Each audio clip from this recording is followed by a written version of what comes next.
सहस छत्तीसम, सहस यानी 1000 और छत्तीसम यानी 36, तो 36,000 योजन की हाइट पर क्या है? पांडुक वन। यानी सोमनस वन से पांडुक वन का डिस्टेंस कितना हो गया? 36,000 योजन। ठीक है, अब आप प्लस कीजिए, आप 63,000 योजन की हाइट पर थे, उसमें 36 ऐड कीजिए, 99,000 योजन की हाइट पर आ गए। तो अपन ने देखा था पर्वत कितना बड़ा है, 99,000 योजन ऊपर है, 1000 योजन उसकी जमीन में जड़ है, तो टोटल कितना हो गया? 1,00,000। और चूली का कितने की है? 40 योजन। अब समझ में आ गया कितना परफेक्ट मेजरमेंट है। तो ऊंचा जोजन सहस छत्तीसम, ये वाला डायग्राम थोड़ा ऐसा कर दीजिए, ये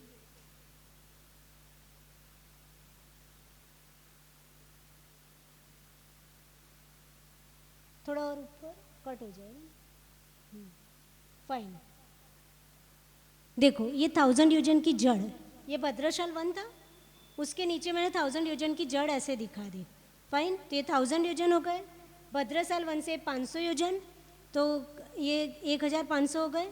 फिर ये कितना था? 62,500। ठीक, तो ये 63,000 और ये 1000 64,000।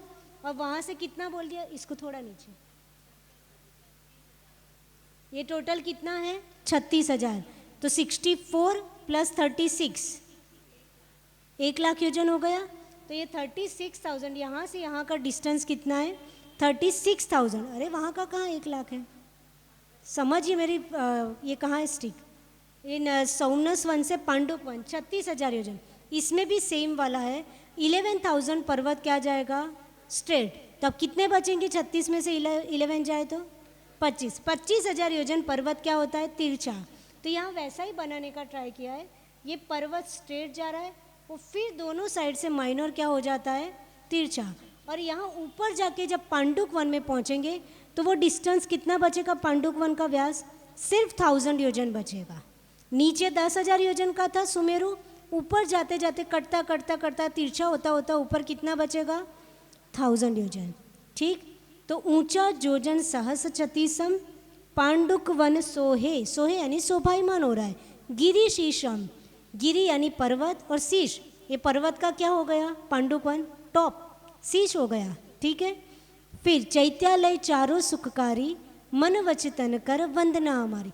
अब यहाँ पर्वत कितना कटेगा? यहाँ 500 योजन नहीं कटेगा, यहाँ 494 योजन कटेगा। कितना कटेगा? 500 योजन में कम, 6 कम, 494 योजन कटेगा दोनों साइड, यानी चारों ही साइड से समझो, पर गोल है तो दोनों साइड बोल सकते। तो 494 दोनों साइड से कटेगा, तब कितना बचेगा? 1000 टोटल है, उसमें से 494 कट हो गया तो 506, इतने बीच में जगह बचेगी। तो जो कटा, वो जो जगह गैप हुआ, कटनी बनी, वो तीसरी कटनी आ गई, और वहाँ पे 4 दिशा में क्या है? 4 अकृत्रिम चैत्यालय है। तो आप कितनी योजन की हाइट पे खड़े हो? 1,00,000 योजन की हाइट पे खड़े हो। दुनिया का सबसे बड़ा पर्वत क्या है? हमने स्कूल में क्या पढ़ा था छोटू? दुनिया का सबसे बड़ा पर्वत कौन सा है? स्कूल में क्या पढ़ा था? हिमालय, राइट, कि हिमालय सबसे बड़ा पर्वत है। अब बताओ दुनिया का सबसे बड़ा पर्वत कौन सा है? सुदर्शन मेरू, 1,40,000 योजन हाइट का है। फाइन, तो याद हो गया, बहुत इजी है, इसमें कुछ भी हार्ड नहीं है।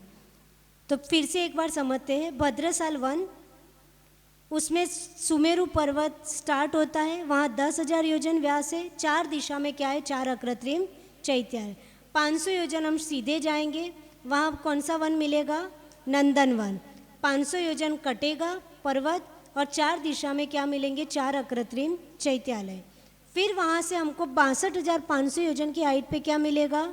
सोमनस वन। 11,000 योजन पर्वत स्ट्रेट जाएगा, बाकी 51,500 योजन में थोड़ा थोड़ा तिरछा जाएगा।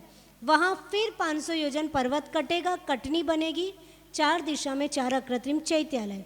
वहाँ से 36,000 योजन की हाइट पे सोमनस से पांडुक वन का डिस्टेंस 36,000 योजन, 11,000 स्ट्रेट जाएगा, 25,000 पर्वत दोनों साइड से थोड़ा थोड़ा तिरछा होगा। और ऊपर जाके कितना बचेगा 1000 योजन। वहाँ पर्वत दोनों साइड से 494 योजन कट होगा और जो कटनी बनेगी वहाँ चारों दिशा में 4 क्या है अकृत्रिम चैत्यालय। तो यहाँ क्लियर हो गया। अब बताओ पंचमेरु कितना ब्यूटीफुल था और कितना इजी था, डायग्राम से पूरा समझ में आ गया। और आज तक हम पूजा कैसे करते थे, चढ़ाए यहाँ से वहाँ। और अब कितने भाव बनेंगे, ये पर्वत याद आ जाएगा ना, ये डायग्राम याद आ जाएगा, आराम से करते जाना पूजा। अब भाव लगेंगे, ठीक। नेक्स्ट ले लीजिए, जयमाला फिनिश कर देते हैं। नेक्स्ट, हाँ 1 मिनट, उसमें एक बार थियरी पढ़ लेते हैं। उसके बाद 11,000 योजन तक पुनः समान विस्तार से जाता है, हम पढ़ चुके हैं। 25,000 योजन क्रमशः घटता हुआ पांडुक वन के स्थान पर चारों ओर से युगपथ 494 योजन संकुचित होता है। फिर क्या लिखा, पांडुक वन के पीछे ऊपर पांडुक वन के भवन, तो पूर्व दिशा में लोहित, दक्षिण में अंजन, पश्चिम में हरिद्र और उत्तर दिशा में पांडुर। भद्रशाल वन की, यहाँ भद्रशाल वन नहीं आएंगे, ये प्रियल ने क्या कॉपी पेस्ट करा है ना, तो भद्रशाल का वो पांडुक वन करना भूल गई है। तो पांडुक वन की चारों दिशाओं में एक एक क्या है, जिन चैत्यालय है। सुदर्शन मेरु के भद्रशाल वन को छोड़कर पांचों मेरु पर्वतों के नंदनवन आदि के प्रमाण सदृश है। यानी सुदर्शन मेरु का जो भद्रशाल वन है उसका प्रमाण ज़्यादा है, बाकी चारों का क्या है, अलग अलग है। बाकी नंदनवन, सोमनाथ वन, पांडुक वन, तीनों का प्रमाण कैसा है, सुदर्शन मेरु के जितना ही है। डिस्टेंस ने, हाइट नहीं बोल रही, वन का विस्तार, नंदनवन, सोमनाथ और पांडुक वन का विस्तार कितना है, जैसा सुदर्शन मेरु का है वैसा ही बाकी 4 का है।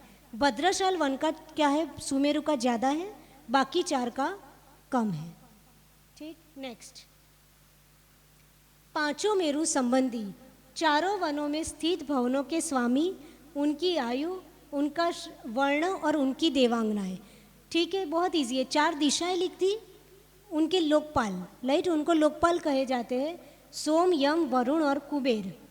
उनकी आयु 2.5 पल्य, कुछ कम 3 पल्य, कुछ कम 3 पल्य। उनका वर्ण कैसा होता है, यानी अलंकार का वर्ण, उनके जो आभूषण होते हैं उनका वर्ण बताया है। सोचिए, तो लाल, काला, गोल्डन और वाइट। और उनकी जो देवांगना है उनके लिए एक शब्द और मिला था, तो हमने यहाँ ब्रैकेट में लिख दिया, गिरी कन्या का, राइट। तो वो देवांगनाएं, उनकी एज लिखिए, एज नहीं, देवांगनाओं की संख्या, काउंटिंग 3.5 करोड़, 3.5 करोड़, 3.5 करोड़, 3.5 करोड़, ठीक। रहती कहाँ, इतने बड़े बड़े तो भवन है, कहाँ दिक्कत है। ये सभी देवांगनाएं व्यंतर जाति की होती है, राइट। ये सभी देवांगनाएं व्यंतर जाति की होती है। ये स्पेलिंग मिस्टेक है, देवांगनाएं, ये स्पेलिंग टाइपिंग मिस्टेक। हाँ, नेक्स्ट,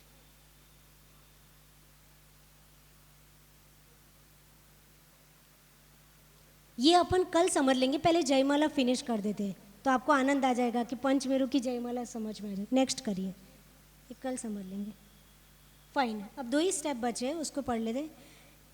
सुदर्शन मेरु समझ लिया, अब चारों मेरु समझना इजी है।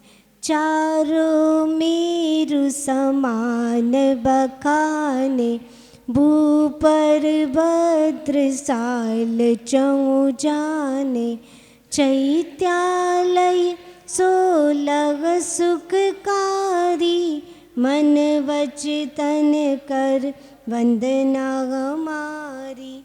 तो यहाँ मैंने इसको थोड़ा छोटा कर दीजिए तो दिख जाएगा, फाइन। यहाँ सुदर्शन मेरु गायब कर दिया क्योंकि अपन समझ चुके हैं। अब क्या लिखा, चारों मेरु समान बखाने, तो बाकी जो चारों मेरु है वो क्या है, सेम है। भू पर भद्रशाल वन छाजे, तो चारों के नीचे क्या है, भद्रशाल वन है, दिख रहा है सबको। चैत्यालय 16 सुखकारी, अब कितने गिनोगे, 16 कैसे हो गए, 4 के 4 पर्वत है ना, तो 1 के 4, तो 4 के 16, 4 4 16, ठीक है। तो चैत्यालय 16 सुखकारी। अब हम हर बार पढ़ते थे पर सोचते ही नहीं थे कि 4 का 16 कैसे हो गया, तो ऐसे हुआ, क्योंकि चारों का एक साथ बताया। तो 16 सुखकारी मन वच तन कर वंदना हमारी। क्लियर हो गया? यानी ये लाइन यदि हम भाव सहित पढ़ते हैं तो हम एक साथ 16 कृत्रिम चैत्यालय की वंदना करते हैं। और हम कैसे पढ़ते हैं? भूपर भद्र सालवन छारी चैत्यालय 16 सुखकारी। भाव बनते हैं क्या? डायग्राम मन में आना चाहिए, है ना। चैत्यालय 16 सुखकारी मन वच तन कर वंदना हमारी। अब आगे, ऊंचे 5 7 चारों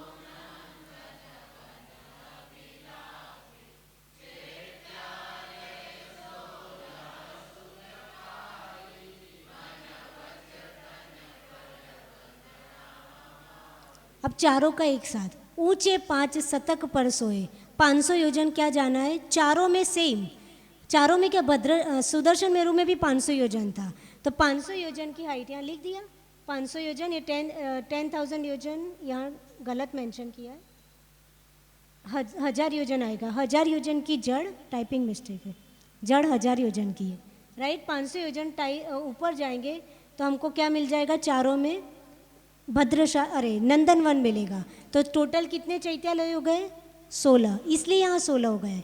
तो चैत्यालय 16 सुखकारी मन वच तन कर वंदना हमारी। नेक्स्ट, पर उसने एरो जहाँ किया है ना, वो जड़ पे किया है,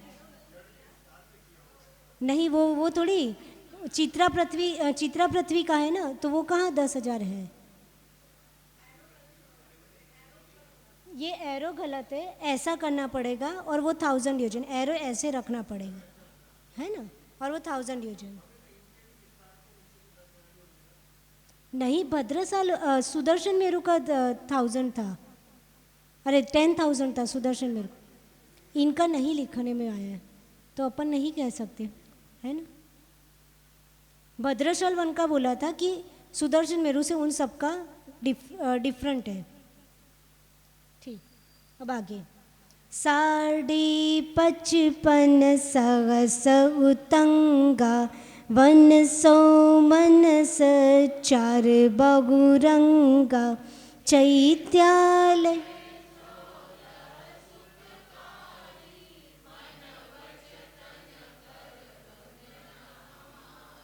साढ़े 55 सहस उतंगा, यहाँ डिफरेंस आया। वहाँ कितना था?